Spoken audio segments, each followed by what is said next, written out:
I'd like to welcome each one of you for this first of our breakout sessions, which is on religious actors as change agents. You know, we're talking about various kinds of change agents. This is particularly looking at spiritual leaders, religious leaders as change agents. And we have three wonderful presenters that we get to listen to. I will introduce each of them briefly. The first is Priscilla Amuah. She's the Senior Program Officer for Health and Resilience at Episcopal Relief and Development. And she will be speaking on the topic of sustained impact, the power of communities as change agents. Our second speaker will be Farida Abdulbasit, Program Coordinator for Peaceful, Just, and Inclusive Communities at the Faith to Action Network. Her topic will be faith leaders as a catalyst for change. Our third speaker will be Richard Lundie, a Program Director of Sikunye, a program of common good, which is a faith-based organization working out of Cape Town, South Africa. His topic will be the church's role in supporting human development in the first 1,000 days of life. And so all three of these are going to be very interesting presentations, and we are all going to be wishing that they were not limited to only 12 minutes each. Their bios, if you want to know more about them, are found on page 29 in your conference program, and I recommend that you read them. You'll be impressed, and you'll be blessed by the expertise and the commitment that they will bring to their presentations this morning. Just to let you know the ground rules, as I said, each speaker is allowed 12 minutes maximum. After all three speakers have presented, there will be about 15 or 16 minutes for questions and answers. So as comments or questions come to mind, please write down your questions or your comments as you think of them, and then hold them until after all three have presented. I will ask all three then to come up and sit here in these chairs that have kindly been left here and not swept away in the during the break time. We'll field your questions then at that time. Because of time limitations, everyone should be very concise in their questions and answers. Following the Q&A session, I will be given about 5 minutes to just wrap up the session and have a closing prayer, and then we will go grab our box lunches. So that's the ground rules. I've taken up my 3 minutes, I believe. And so we are going to, I blamed you, Mona, for how strict we are on time this morning. So we're going to start with speaker number 1, Priscilla Amuah, talking on sustained impact, the power of communities as change agents. Priscilla, welcome. Good morning.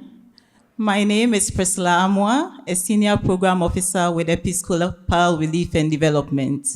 Before I get into my presentation, please let us watch a short video from a faith leader, Bishop Manuel Ernesto of the Diocese of Nampula, Mozambique. He is a faith leader and a champion. Assim refletiam os líderes religiosos nas vésperas da festa da Páscoa, ou seja, a ressurreição de Jesus para os crentes cristãos, numa altura em que a vida de adolescentes e jovens é caracterizada por diversas adversidades, no caso de consumo de drogas, a vida sexual precoce e o envolvimento no mundo do crime. Sobre o facto, quem mais aborda é o Bispo Manuel Ernesto, da Igreja Anglicana de Nampula e Cabo Delgado. A nossa visão é de que se investirmos realmente na criança, nas primeiras fases, o trabalho será mais facilitado em termos de educação, em termos de desempenho da própria pessoa, mas também teremos a nossa convicção de que teremos menos dificuldades em lidarmos com os nossos jovens. Porque a maior parte dos problemas que nós temos com a juventude hoje não são problemas de hoje. são problemas da infância, são as sequelas de traumas nos primeiros momentos da infância. Então queremos mobilizar os pais, ambos, mãe e pai, e as famílias também, para dizermos que não, precisamos investir nessa primeira fase. Uma vez que a fundação está bem feita, então mais à frente será mais fácil. Então, o líder religioso explica ainda que o comportamento do ser humano enquanto adulto é reflexo da sua vida de criança, por isso a necessidade de eliminar a partir da base. Sim, definitivamente sim. Teríamos investindo nos primeiros momentos. Então, o que significa que quando a criança se torna já adulta, já tem escolhas saudáveis, já tem exemplos saudáveis, para além da sua própria preparação em termos de desenvolvimento do próprio cérebro, também está alinhado às coisas positivas, porque muitas das coisas que aderimos em vida adulta são resultado de perguntas que não conseguimos respostas nos primeiros momentos de vida. Então, definitivamente, questões de vida adulta estão relacionadas com a fundação. Questões que está a falar de traumas e dos jovens aderir a hábitos não saudáveis, incluindo a violência, sim, definitivamente fazem parte do que passaram pela vida de criança. So my presentation today will focus on the role of community agents in sustaining impact in our communities, and particularly the unique role of faith leaders in ensuring that children thrive and reach their full developmental potential. So, who are we and what do we do? Over 80 years, Episcopal Relief and Development has been advancing and sustaining gains in 4 priority areas. And these are early childhood development, where we equip parents and caregivers so that young children will thrive and reach their full developmental potential. In women and girls, we foster partnerships to reduce violence and advance equality. In climate resilience, we are investing in communities to strengthen their resilience to climate change, and we are responding to disasters. So about Moments That Matter. Moments That Matter is an early childhood development partnership of Episcopal Relief and Development. So as you can see, it is based on the Nurturing Care framework, and we actually utilize the power of change agents as faith leaders. We are currently operational in 6 African countries with 7 implementing partners. As I said earlier on, we work with agents of change, and we have 3 main agents of change we work with in our communities. The first one is ECD committees, who are leaders and ensure ownership in the communities that we work in. We also have the faith leaders, who are both lay and the clergy, who we work with, and then the ECD community volunteers, who we term as ECD promoters. On this graphic, you would see the strategies they use for nurturing care and behavior change with parents and caregivers, and the end result are empowered parents and caregivers and children thriving and reaching their full developmental potential. So we have actually trained, equipped, and empowered community agents who are promoting and sustaining impact in the communities we work in. As you can see on the screen, we have trained over 500 ECD committees that result in over 5,000 ECD committee members that are working closely with ECD promoters and faith leaders in the communities we work in. We have trained over 7,000 ECD promoters who are engaging caregivers primary caregivers of children under 3 years through monthly home visits and monthly caregiver support and learning group sessions, who are linking them to referrals for services in the communities we work in. And we have also trained over 2,000 faith leaders. And the faith leaders, as we say, are both clergy and lay, and also interfaith. So what are the essential elements of our approach? We actually ensure that we are strengthening the institutional capacities of all the partners we work with. We have also increased our multi-faith leaders who are committed to ECD, and also increasing the multi-faith networks we have in the various countries that we work in. And we are doing all that to ensure that our children 0 to 3 are actually thriving and reaching their full developmental potential. So why faith leaders? As we all know, faith leaders are really trusted and revered. Faith leaders are key community stakeholders in every community project that we work with. Faith leaders have leadership influence in the communities, in the regions, at the national level. Due to their influence and their ability to network and coordinate, they are really key people that are very useful in the projects that we run. Faith leaders have a wide reach where other people cannot get to, which we will describe as being the end of the routes, where even health services sometimes are not found. We find faith leaders there. And so they really have a wide reach. We talk about both the Christian, the Muslim, the Hindus, and they all have their followers in these communities. We also talk about they really being able to reach out to the very vulnerable in the communities that we serve. They offer emotional and spiritual support through counseling and all that, and also really leading social and behavior change in the communities. So faith leaders have had a tremendous influence on fathers.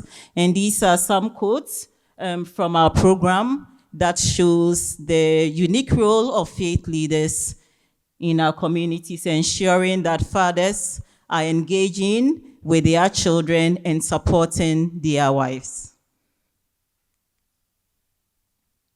Deepening the role of faith leaders.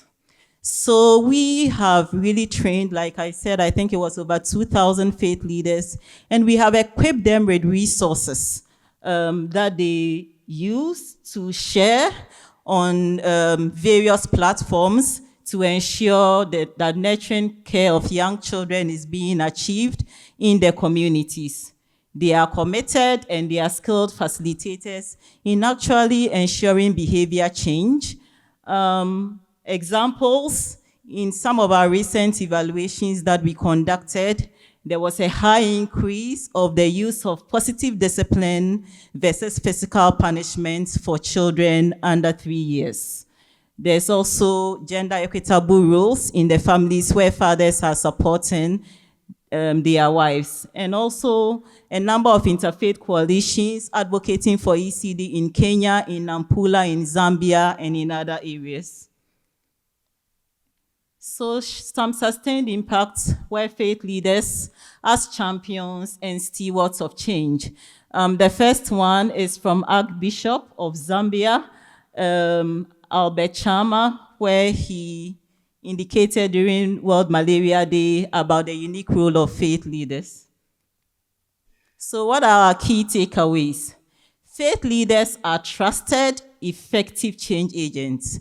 They support social and behavior change.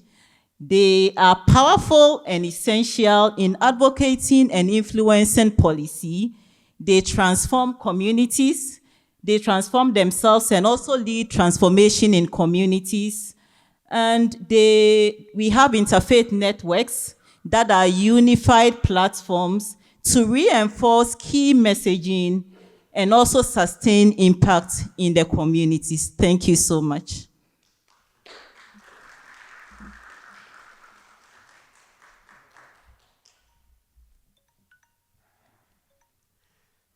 Thank you, Priscilla. So our next presenter is Farida Abdulbasit, speaking to us on faith leaders as catalysts for change. Welcome.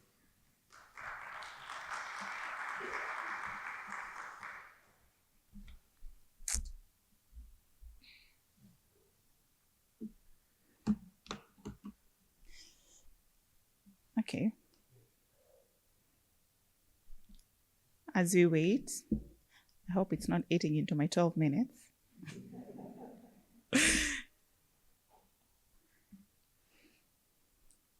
Yeah, great. Okay. Yeah, so basically everything she said. But now around gender norms and the role of faith leaders and faith actors towards transforming gender norms. I will be majorly... Okay. Thank you, Mona. So I will be majorly looking at... I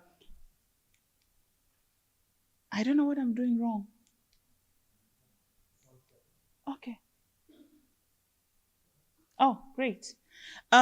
So I will be looking at something we call theory and practice, where we look at the role of faith leaders in interpreting religious texts so that it can pave way for people like us to actually practice what we are doing every day without social barriers in the community that really hinder some of the work that we do. So here we are going to demonstrate religious leaders, how they leverage on their platforms to promote health, equity, and justice for everyone. These are just two verses from the Quran and also from the Bible. That really support the work that we do. Can I move with this? Or or I can pick another one to move with? Thank you. I just need to move about. Yeah, so really, these are examples of what we use from different religious texts to support what we do and to also show that religion actually promotes equality between men and women. And we, as Faith to Action Network, we are an interfaith network of different religious organizations, faith-based organizations. And as I introduce this, we know that health inequities are often rooted in discriminatory social and gender norms. So what we are aiming to show is that religion does not really support harmful gender norms, because we know not all norms are harmful gender norms, but actually it supports equality, equity, and, equal service access and provision for all genders. So the role of religious leaders here is to ensure that, or to promote the demystification of religious texts, demystification of religious knowledge, so that we can be able to do the work that we do. For instance, if we are talking about uptake of vaccines or uptake of services such as family planning, we know that in different religions, for instance, the religion of Islam, some religious leaders are against this. So we need to be able to create platforms to have discussions with religious leaders to show how this is beneficial to bring them closer to us, and we find favorable and sensitive ways to bring up these conversations. Like, it has been very successful within the Muslim community to talk about child spacing rather than family planning. So those are the kind of platforms that we try to create. I don't know why I have to press this. Oh, great. Yeah.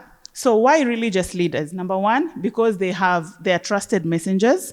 They are deeply rooted within the communities, especially for the places that we work with in parts of Asia, Africa, and all that. And they are able to shape values within the communities, shape perceptions. We are talking about someone who already has an existing platform of like 1,000 or 2,000 followers. It's not someone new. We are not establishing something new. We are leveraging on the platforms that are there. So how do we leverage on their influence? Capacity building for religious leaders and faith actors so that they understand some of these issues we are talking about. Interfaith spaces for dialogue. When we are looking at interfaith conversations, we do not look at theological differences that show why I'm a Muslim or why someone else is a Christian, but we look at the shared common values and the shared issues within the community that can bring us together to have these conversations. We promote co-creation of messages. I will show this in a few, and also theological reflections of the different issues that we are talking about, and examples and context where this has happened in the past that has been supported by the religion. Now, just an example, you can click on the QR code. It's literally saying, click me. Yeah, you can click on that. That will show a book that we recently published on women's rights in Islam.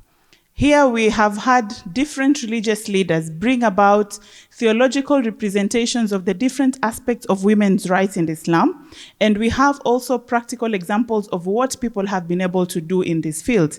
For instance, the concept of gender and how it is interpreted in the Quran and the Hadith, which are some of the religious texts that Muslims we use to support our theological interpretations. Issues of participating in political, public life within the community, violence against women, sexual gender-based violence, domestic violence, and all that. Property rights, the right of women to inherit and own property within Islam, how that is supported. The right of custody to children, which most people think women are not supposed to have custody of their children, but that's not the case. The right to bodily integrity, and which is talking about issues of FGM and all that. We have also had different sessions around rights, women's rights in Christianity, where Christian religious leaders actually came and sat down and showed within the biblical text what supports gender equality and gender equity in Christianity, and how we can be able to leverage on those particular texts to support our work. So that is just an example of how we've been able, from theory to practice, or theory and practice. Another example is this. So age-appropriate sexuality education, briefing paper for faith communities. The whole concept of comprehensive sexuality education was a bit difficult for African religious leaders. Number one, because they believed, or the community believed, that having sexuality conversations with young people is actually promoting premarital sex and sex between, underage people. But as we went about looking at this conversation, we saw that actually conversations around sex are supported within the religious text. Not that it supports the act of sex, but actually giving guidance on, comprehensive sexuality education is not just about sex. It's about female hygiene, bodily hygiene, understanding yourself, understanding your sexuality, and all those things. Another thing also, there was a lot of misinterpretation around comprehensive sexuality education, where people thought, or in the African context, most people thought that it is conversations, the sexuality conversations is just around discussing LGBTQI+. But we had to demystify that and say this is not just about this. It's about the whole concept of everyone understanding their sexuality and understanding who they are as a person. So we had a briefing paper for faith actors. It gave them a guide on why we are having this conversation. What is the position of the religion around this conversation? What are some of the guidelines that we need to look at? And one interesting thing that came out was, instead of saying comprehensive sexuality education, when we said age-appropriate sexuality education, which is like a faith-sensitive term, it was easier to have those conversations with religious leaders. It was received more, so that way, the conversations became easier. From this conversation, we had consultations with faith leaders from Southern Africa, Eastern Africa, Western Africa, both Anglophone and Francophone countries, and also the MENA regions, where we looked at religious values, beliefs, and teachings on age-appropriate sexuality education. And surprisingly enough, all these things we saw that were supported in, the text. If you look at the QR code, if you go to the QR code, it's going to take you to a document where all this information is there. The different theological texts that show, that this kind of education is actually supported within the two religions. So this is based on Islam and Christianity. We are yet to produce one on the other faiths also that are there, but hopefully we will. Yeah. And then other different conversations is like within the East African community, we had consultations with faith actors on supporting the SRHR bill in the East African Legislative Assembly, which is a good example of how faith leaders can actually be present in policy conversations. In South Africa, we supported faith-based advocacy for maternal health equity and all the other examples that are there. Okay. So, why faith leaders? I think we all know that. That's why we are here. The credibility, the holistic framing, the gender justice lens, adaptive learning. Faith leaders are people who are always trying to learn. They're always, interpreting text. They're always having conversations on how to better their delivery. Recommendation, invest in capacity building, inclusive interfaith spaces, co-creation of messages, as I said before, and also support theological reflections so that people can be able to interpret religious texts very well. Yeah.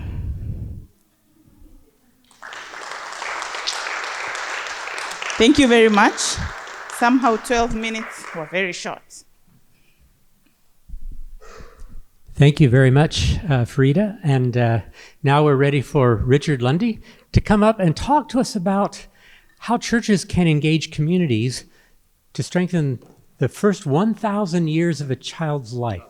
1,000 days. Okay.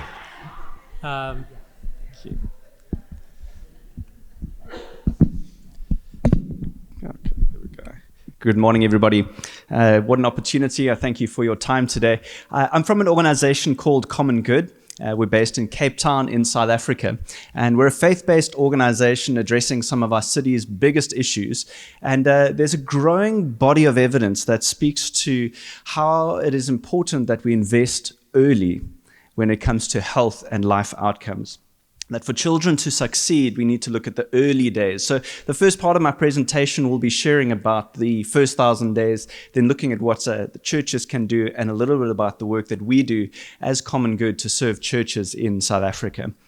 But when we're talking about the 1,000 days, the first 1,000 days, many church leaders click buttons and they do work.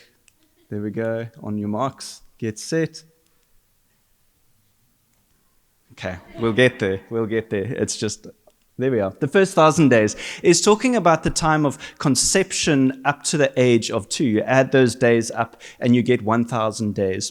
And what science is telling us with new brain scanning technology is how important this time is for human development.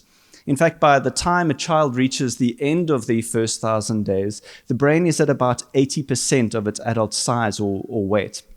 The neurons are connecting at a pace that is never to be repeated at any other time in life. And at its peak, only during the first 1,000 days, those neurons are connecting at 1 million times per second. It's a huge developmental stage for a child. And in fact, a lot of what happens to a child in that stage affects them long into their future, not only in childhood, but adolescence and adulthood. You can liken it to a building. If you want to build a building like this one or the basilica that we toured yesterday, if you want to go that high, you first have to dig down deep. The foundations are crucially important. And because of this, at this stage, the brain is very sensitive to what is going on around baby, both the experiences and the environment, whether good or bad. And you can appreciate that what happens to baby during this time really matters. And various studies of epigenetics demonstrate just one example of some of the stress that mom might experience during pregnancy can show up in the child's health and well-being and diabetes and hypertension as adults. So what happens in the first 1,000 days really matters. But how do we build deep, strong brain foundations in young lives? And this is where the nurturing care framework has already been mentioned this morning. You can see what it's all made up of.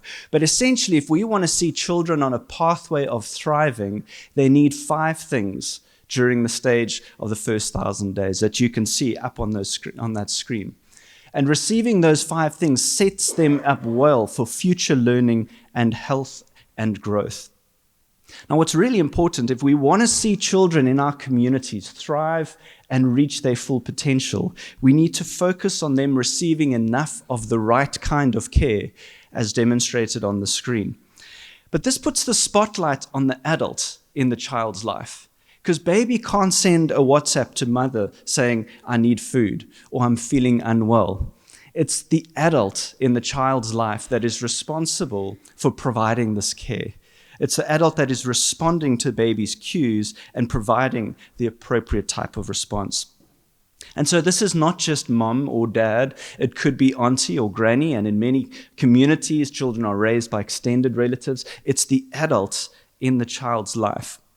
And so for us to see children thrive, we need to be focusing in on these parents and caregivers. If we want to address, and we've heard the term stunting already, if we want to see vocabulary and children ready to learn in school, it comes down to their experiences in their early days provided by the parents. And we know that parents want to give their children a strong start to life. Parents want to do that. But for those of you who are parents in the room, you know that parenting is hard. Parenting is difficult. There are many factors that influence parenting behaviors. Most of the time, we parent from what we know, from what we have received or see in our family of origin, or observe in families around us, whether or not those family practices or parenting practices are healthy or not. And along with parenting comes additional burdens, a change in identity, many times financial difficulty, as well as relational challenges. Parenting is hard. And that's why we need to be paying attention to the well-being of the parents and the caregivers in children's lives, because parents are most able to provide what their child needs when they themselves are doing well. But we know that the rest of life doesn't stop when we have children. Other factors, things like mental health challenges, poverty, violence in the household and in the community, and general illness may overwhelm the parents' strengths and capacity to provide what their young child needs, and are less able, have less capacity to provide a strong start for their child. And these families, they need targeted intervention and support. And in our work, we've recognized that support that all families need is supportive relationships, information and skills, as well as access to services. Now, Common Good embarked on some research exploring the role of the local church in this phase of life known as the first 1,000 days. And so we asked that question, what can the local church do? And in 2017, we set out to research. We interviewed 194 people in the Cape Town region in South Africa. We interviewed parents and ECD practitioners, denominational leaders, church leaders, a whole range of people, as well as a literature review saying, what can the church do in this space of life? Our findings were published or released in 2018 and then published in the Christian Journal for Global Health. It's great to see them here today. And it's on the basis of these findings that we released or launched Sikunye, which is the organization or the initiative that I run. And this conclusion that we reached coming out of this research is that the church is uniquely positioned and already equipped to play an important role in children's development in the first 1,000 days of life. And I just love being part of this panel because it feels like they're all overlapping and weaving together beautifully. We're emphasizing very similar points. In South Africa, contextually, we have a majority of people who affiliate themselves with the Christian faith. And there are churches spread out across our nation. And it would be fair for us to assume that every single family is within reach of a local church community. And so they have incredible reach, but churches are already equipped to be change agents, to be social actors in this space. And we noticed in our research that churches have 8 different strengths that can be used to address almost any social issue, but in particular around the first 1,000 days. We noticed that churches accompany, or they journey with people through life. They convene and gather, they connect, they tell stories to make meaning, they give sanctuary, they bless, they pray, and they endure through the ages. And this isn't the strength of the leader or the volunteer, it's the strength of that local church, that local congregation. Churches, as Farida mentioned, have incredible social capital. Church's work is also sustainable. The church has practices that are rooted in volunteerism. Churches also build trust with families. It's not unfamiliar for someone to visit you in your home from your local church. And also, churches are contextually relevant. They understand their community and the practices and how to speak into that space. And so this is not about the church doing everything for families. Instead, it's about looking at what can the church uniquely do to support parenting and positive parenting in this important stage. And so we have a model that we have 6 different ways that churches, including leaders, but also congregants and volunteers, can be working together to use their strengths. First of all, churches can speak up and use their voice to address positive parenting as well as address unhealthy parenting practices. They can surround families, intentionally putting families in that supportive network. We encourage churches to collaborate with other service providers so that they can refer parents for additional support.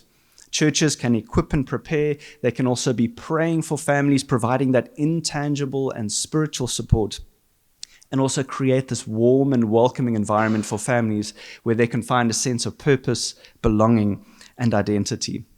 And you can see on the screen that this is not limited to one particular denomination or church size. It's available to every single type of church.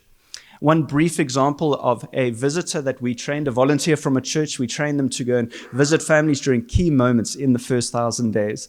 And the visitor went to go and find a parent in their church that mom was really struggling. Her baby was 16 months old and not coping. Baby was crying, mom wasn't sleeping. And the visitor discovered that the baby was at 16 months only on cow's milk. No solids had been introduced. Now, this visitor, not a trained health professional, so could not give medical advice, but realized, well, I'm flying a flag here. There's something that needs to happen here, and encouraged mom to access the health facility down the road that offered her nutritional advice. Mom went 2 days later and received the inputs and the medical advice that got baby onto solids and was able to return to her milestones. And this the story underlines in some way the importance of supportive relationships. That clinic service was there. Mom wasn't accessing it. A church volunteer could bridge that gap because of a trusting relationship, could help mom access that service. Now, the work that we do as Sikunye is to mobilize and equip local churches to play this unique role. And for churches that are interested in taking this journey with us, we encourage them to make a pledge or a commitment to say, we're going to make a difference in this area and leverage our strengths. And we've seen 1,600 churches in South Africa make that commitment, which based on the baseline survey reaches 15,900 families that are in the stage of the first 1,000 days. Our offering is entirely online, using WhatsApp and YouTube and Zoom, allowing people to participate in different parts of the country at a time that suits them. Now, we have a saying that we love that is, if you pay attention to the beginning of the story, you can change the whole story. For church leaders here today, you might be wanting to explore how your church can play a part in doing that. And for faith-based or health-based organizations, you may want to explore how churches can be allies in the work that you're doing for health and amplifying health messages in your program. And so my question for you today that I want to land with is, are you paying attention to the beginning of the story in your church and in your community? Thank you.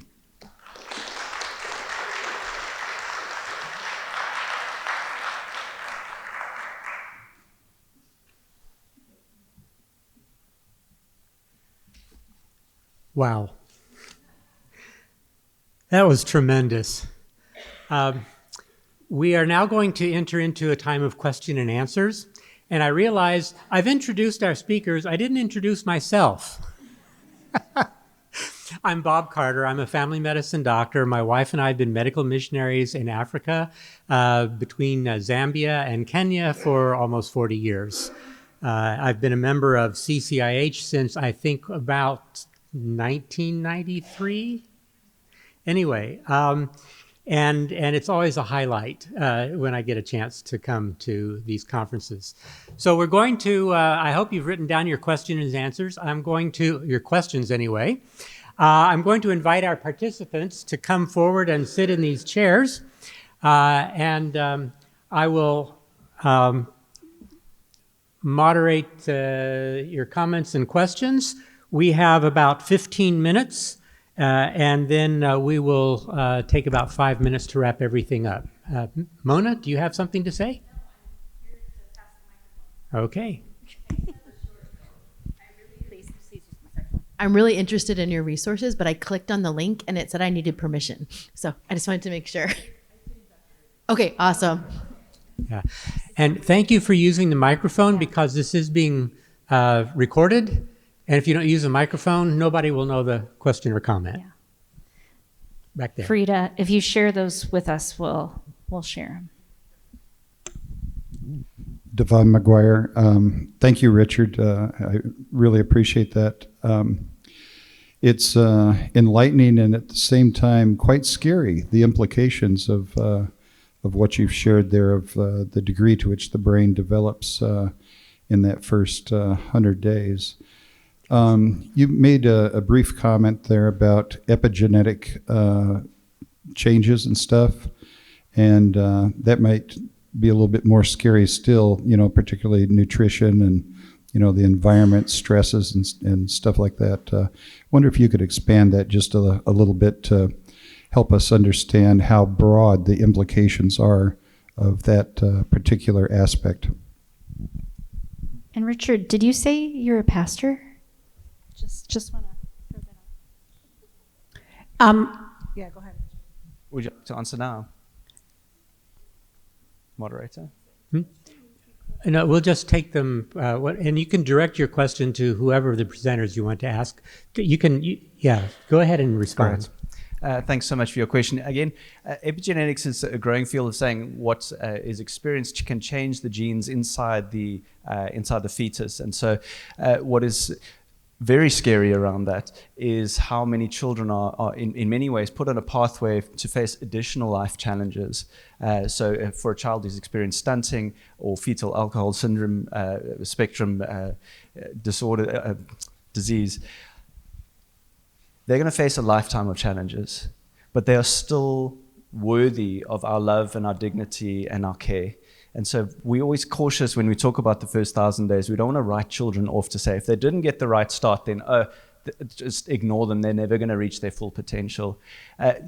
Children can change. Investing in them is always worth it. Every child is fearfully and wonderfully made by our God and worthy of our investment and care. And so epigenetics is one of those things where we're informed by that to shape how we can shape prevention messaging, how important health behavior is all the way through the life course. And also theologically, and Farida, I find it fascinating, so some of the messaging that you would share around this as well, is many times children are not seen as human until they are old enough to talk. And so don't get the kind of care. They're not seen as human until after birth, and so mom doesn't receive the kind of care and input that she needs in that time. I know I'm skirting around the answer. I don't want to go into too much on epigenetics, but we're saying every step of the way from day one of a child's life, they need that care that we saw up on the screen, and we never give up on any child, even if they haven't had that foundation. Thank you, Richard. And I believe Sikunye has a meaning, something about working together. Yes. So Sikunye is Isixhosa. It means we are in this together, and it's the message of saying parenting shouldn't be alone. It should be done in community with others, and it takes a village to raise a child, and the local church can be that village around families to be that support that they need. Thank you. Next question. Thank you. Carol Bramer-Bennett from World Renew. This echoes a lot of my own Indigenous background and just the value of children and that idea that we come together as communities. So thank you for that. What I missed was your 8 qualities that you felt the church has uniquely in place, and they went through kind of fast, and so I really wanted to capture those. So it's kind of a simple question, but I would love to get those written down. Fantastic. Happy to chat with you. I don't want to take the whole microphone time, but it's churches accompany, they journey with people through life. They convene. So in other words, what churches do is gather people together exceptionally well, whether in a small room or in a large auditorium. Churches make meaning. And so people find a sense of identity in the local church. Churches can bless each other as individuals in powerful, powerful ways. They pray with each other, which again, an intangible support. They, how many have I done? You're testing my memory here. They convene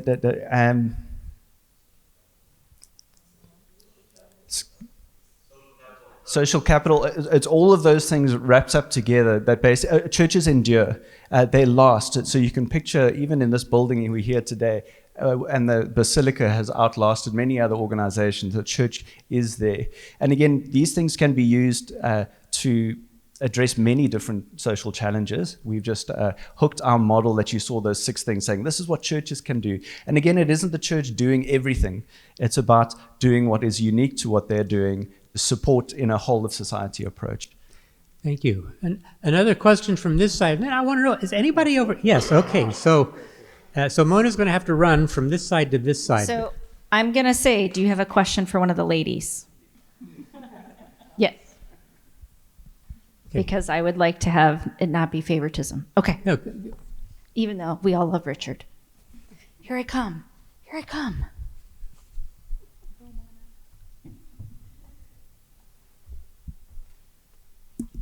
Thank you, Mona. Thank you very much for the presentations.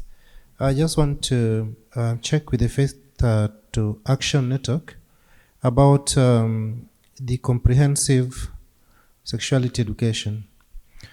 Did you say that once you changed from comprehensive to age appropriate, it was okay with the faith leaders, or something else had to go so that the faith leaders could take the concept? The second one is to all the presenters. What is your experience in terms of faith leaders changing attitudes and practices for male caregivers? Thank you.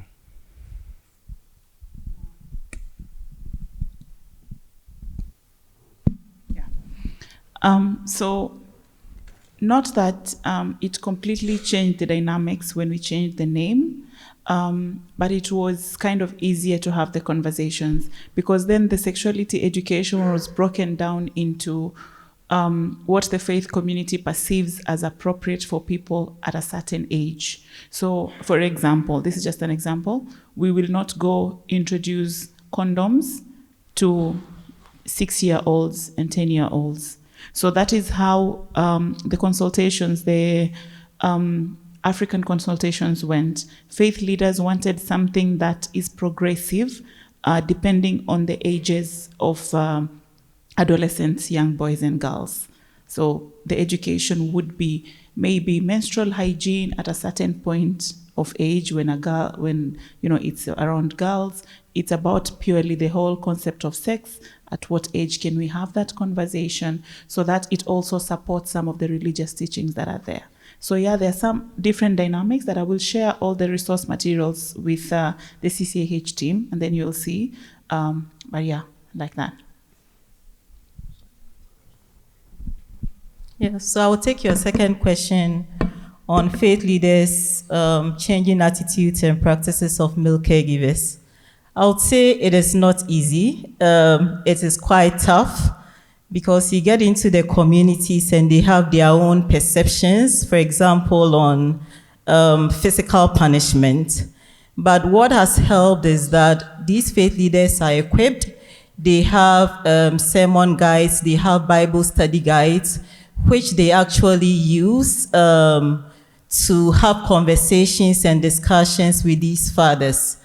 The faith leaders themselves, some are also males, and the interesting thing is that their behavior change starts from them. So they themselves would have to change their behaviors, and then they work along with the fathers and the male caregivers to actually change their attitudes and behaviors.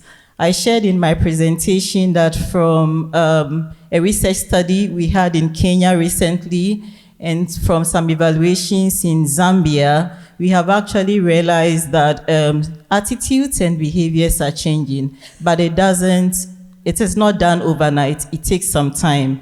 Some of the scriptures I would say, in the Bible sometimes are even misinterpreted. They would say, spare the rod and spoil the child.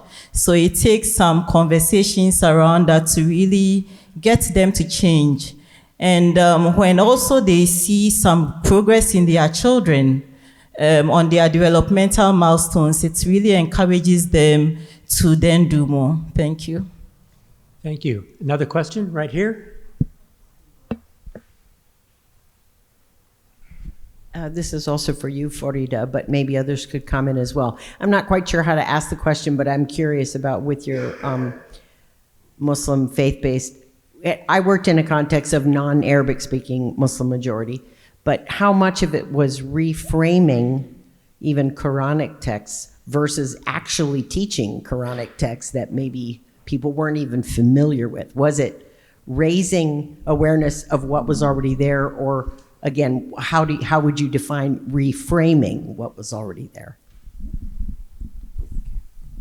So yes, a lot of conversations in non-Arabic speaking Muslim contexts are around translation and reframing.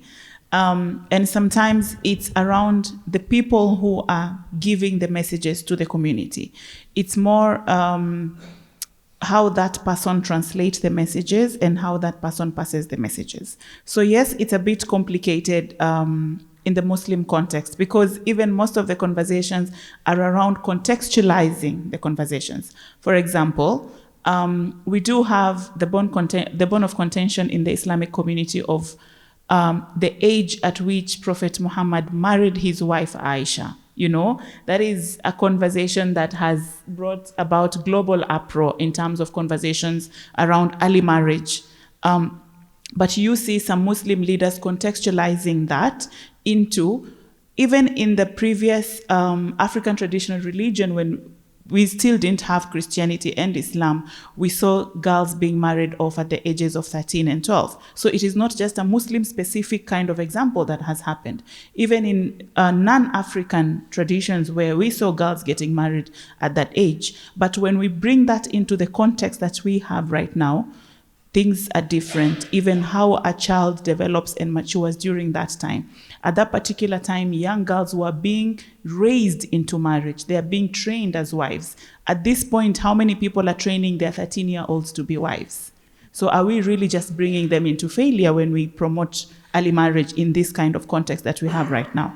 Yes, so there is a lot of conversations around translating and reframing, but also contextualizing all the situations into the current context that we have. And yes, it is a bit more challenging, but what we do is we bring on board Muslim scholars. We work with academic institutions like the Al-Azhar University in Egypt that is very well equipped to give information around these things, that produces a lot of fatwa, that is, Islamic positions on different things, that we use as guides and highly educated scholars to help us in translation. Yeah, thank you so much. So we've learned a lot. I think we're running out of time. We could go all afternoon with questions, I'm sure. So from our three speakers, Priscilla helped us to understand that faith leaders are trusted and effective change agents in their communities. They can support social and behavioral changes that can change harmful cultural norms. They are instrumental in not only implementing or fomenting, but sustaining intervention, the impacts of those interventions in their communities. They play an essential and powerful part in advocating and influencing policy development, as well as policy changes when policies are problems. She also helped us to understand that interfaith networks provide uniform platforms that reinforce key messages and help to sustain the impacts of community interventions. Then we heard from Farida, and she helped us to see that the wrong use of religious texts have produced harmful gender and social norms. However, there are many platforms that can be leveraged by faith leaders to achieve much needed social change, and she gave us some examples of where this has been done quite successfully. And so that gives us all hope, right? We're not just giving a wish list. We're seeing examples of effective interventions that make a difference. And then Richard convinced us quite clearly that the first 1,000 days of life is a unique window of opportunity of human development, and that the church is well positioned, and not only positioned, but already equipped to give children a strong start to life.